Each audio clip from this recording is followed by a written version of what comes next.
You're with Sal in the Trenches MOTOLAB. Today we're going to be removing the back wheel on a 2019 FC 350 Husqvarna motorcycle. So, removing the back wheel of a 2019 FC 350 Husqvarna.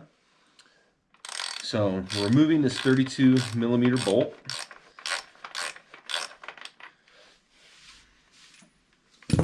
Torque specs are low on these. You can, if you don't have a 32mm, you can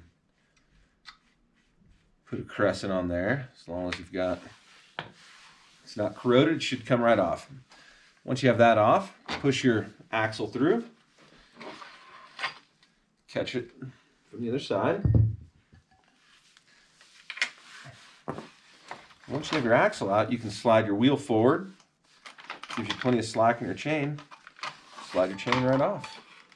And that's how you remove the back wheel of 2019 FC 350. And that's applicable to many motorcycles.